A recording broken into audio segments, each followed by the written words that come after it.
Alright, shalom, shalom. I say, start by saying, Ka halal, Hawa, Mahasham, Yawashai, Waha, Raka Kodash,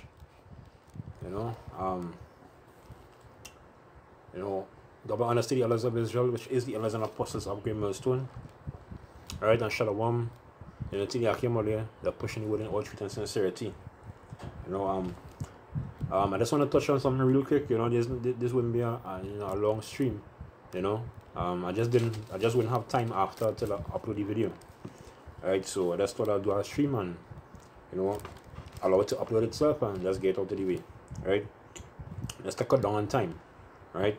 Through the spirit, just last night and me and a brother, Solakia, he's one of the brothers on GMS I'm Nathan. Right, and just last night, me and our brother was doing a video, a stream, concerning people who don't believe, right? That we're not supposed to go out, into the streets and preach the word. Obviously, we had to cut that lie, that a guy said that Israelite not supposed to go on the street corner and preach, and a bunch of different stuff. That the guy said that we had to, obviously cut with the scriptures, right? But at the end of the day, these people can't get this. This is only for a selected few. That's why you really need to be humble in this truth, right? With the knowledge and wisdom and understanding that you have with the scriptures, the true knowledge, you really have to be humble, right? But really and truly, those people who don't believe in the truth, it's basically 2/3. I really and truly, you really can't keep giving this knowledge to people who don't want it or who's not receiving it, right? So I just want to start with this precept here. This is Matthew 7:6, right? It says, "Give not that which is holy unto dogs, neither cast ye your pearls before swine, lest they trample them under their feet, and turn again and rend you." You understand? So yeah, don't give that which is holy unto dogs, right?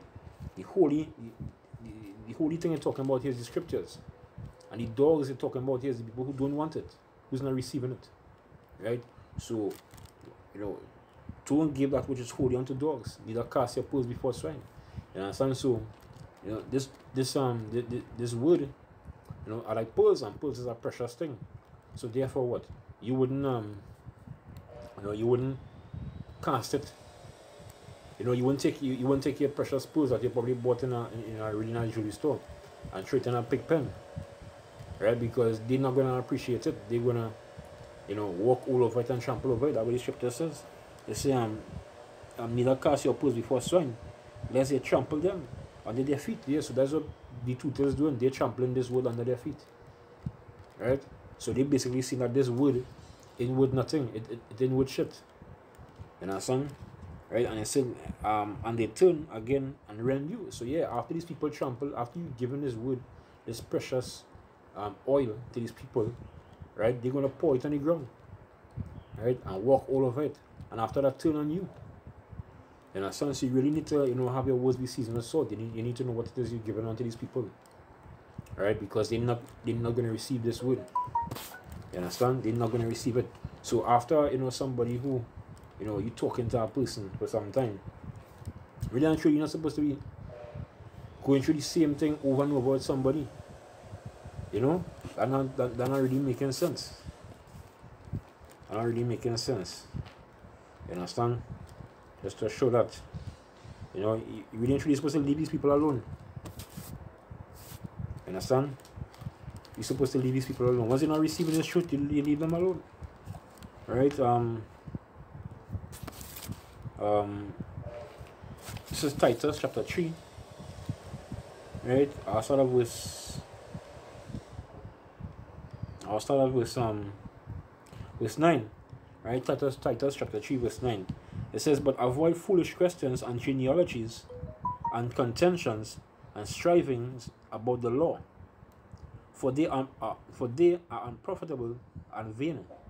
Yeah, so strive not in these things. try not to like debate about these things, because you know the scripture says it's what, it's unprofitable and vain. Understand? It's unprofitable to get into any arguments about these things, about genealogies and all this stuff, because you're not going to get anywhere with it. So the scripture says to avoid these things, right? It also said avoid foolish questions. You know, people will come to you with questions, and they'll be like, you know, asking a question, and really and truly spirit, you know, is nonsense, because they might ask a question just to hear what you have to say, so they could speak on it, right? Don't give them that opportunity, right? Don't give them that opportunity for you to bring all these precious pearls, and for them to walk all upon it, right? That doesn't make any sense, right? It says right, I read it over and then I'll continue, right? It says, but avoid, Titus 3:9, but avoid foolish questions and genealogies and contentions and strivings about the law, for they are unprofitable and vain, right? Which then says, a man that is an heretic, right? Let's see here, right? When it says heretic, it means like decisive, or divisive, right? So it says, a man that is an heretic, after the first and second admonition, reject. You understand? Yeah. So after you tell that person, you know, you break down something to that person once or twice, you know, and you're not getting it, you know, it's to leave them, right? Because you can't force this knowledge down nobody's throat. You understand? You can't force this down nobody's throat. So really and truly, you know, is just leave the person alone if they're not getting it, right? Simple as that. Just leave them alone. It says, a man that is an heretic, after the first and second admonition, reject. So yeah, if he come to you after that, after the first and second, and the word admonition means warning, like means advice, right? So after the one or two, you know, warnings or advice, and they don't want to hear you, hey, reject him. Leave him alone, you know. Let's make, hey, you know what, brother, sister, it's okay. You do what you want to do. You know, you don't have to listen to me. You do what you want to do. I already spoke my piece. You know, I already spoke my piece. Every scripture talks about you know, if you just roughly paraphrasing, if you go into a house, right, and if your piece fall upon your house, stay. You know, but if not, you know, let your peace return unto you, and it dust your feet and leave. You understand? So if you go out and preach, and you know they don't want to receive you, you know, hey, dust your feet. Same thing with people, you know, if they don't want to hear this word, you know, hey, dust your feet, you know, you wash your hands. You know, what you made sure and do is like wash your blood off of your hands. You did the work of your Baal Shem and Shai. You know, because not everybody, every person that you speak to concerning the scriptures is going to understand. There are people who are going to receive it. There are people who are not going to receive it. You know, that's where you get the wheat and tares from. You know, some fall on stony ground, some fall on rocky ground.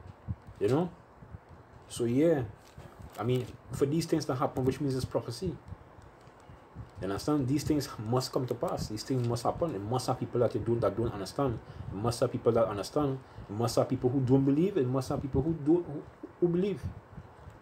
You know, it have people who receive the word. It have people who wouldn't receive the word. You know, so it's just as simple as that. Right? So you say a man that is an heretic after first and second admonition, right, reject, right? And even when the apostle, Paul was preaching up and about, you understand, he had to turn away and leave people too, right? He turned away and leave people too, right? This is Acts chapter 13, right, verse 45.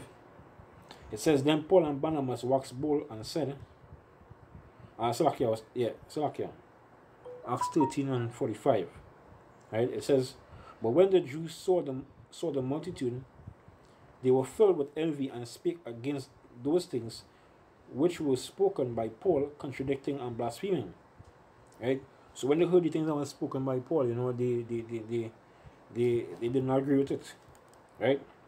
Verse 46, it said, then Paul and Barnabas waxed bold and said, it was necessary that the word of Yahweh, right, of Yahweh Bashem Yahushai, should first have been spoken to you, right? So yeah, it was necessary that the word that was to be spoken unto the Jews first, right?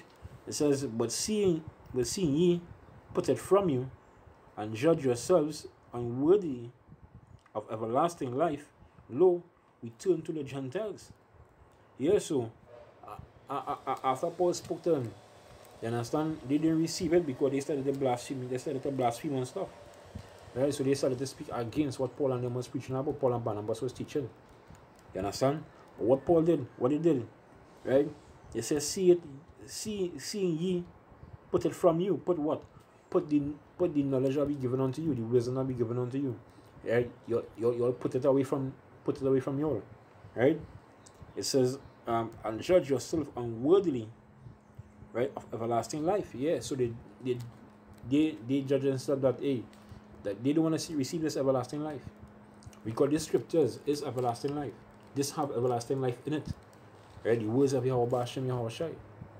You understand? So seeing that they put it away from you and judge yourself unworthy of everlasting life, say, lo, we turn to the Gentiles. So Paul turned away and went and preached to the Gentiles. Right? And I know you simple Christians, it doesn't mean, right, the ones who don't so like yeah, those Christians believe that all of us are the Gentiles. No, that's incorrect. But this was talking about the Israelites. These Gentiles here, right, in Acts chapter 13 verse 46, is talking about the Israelites. Right? Because Paul didn't go and preach to anybody else. His letters were only to the Israelites. Right, to the Jews. Right? So yeah, so it says we turn to the Gentiles. So Paul, after Paul teaching them, and they didn't want to hear Paul, and they started speaking against the things Paul was saying, Paul turned away. Paul turned from them and went to the Gentiles. So that was just a short thing. So I will actually just end the precept I started with. Alright, Matthew chapter 7, Salakia, verse 6. Give not that which is holy unto dogs, neither cast ye your pearls before swine, lest they trample them under their feet and turn again and rend you. Right? Right, and that word they rend means to tear. You understand? So after first and second admonition, reject. Have a good day, thanks for coming out. You understand? So, that was just a quick stream on based upon what me and the brother did spoke about last night. So with that I just want to say Yahweh Bahasham Yahweh Shai, right? I say Shalom, Yahweh Bahasham Yahweh Shai, Waha, Reka, Kodash, Rakata, Natan Mashnakabad Lahazakon Nashali Asherala, which is to say double honest to the elders of Israel, which is the elders and apostles of Great Millstone, and Shalom Makasalaha Bakiyar Shali Asherala, which is to say peace and mercy to the elect of Israel. Until the next stream or next sit down, right? Shalom. Or Salakia to the sincere Akwat, that listen and subscribe, to the true teachings of Yahweh Bashem Yahushai, which is coming through Great Millstone. Right? Shalom.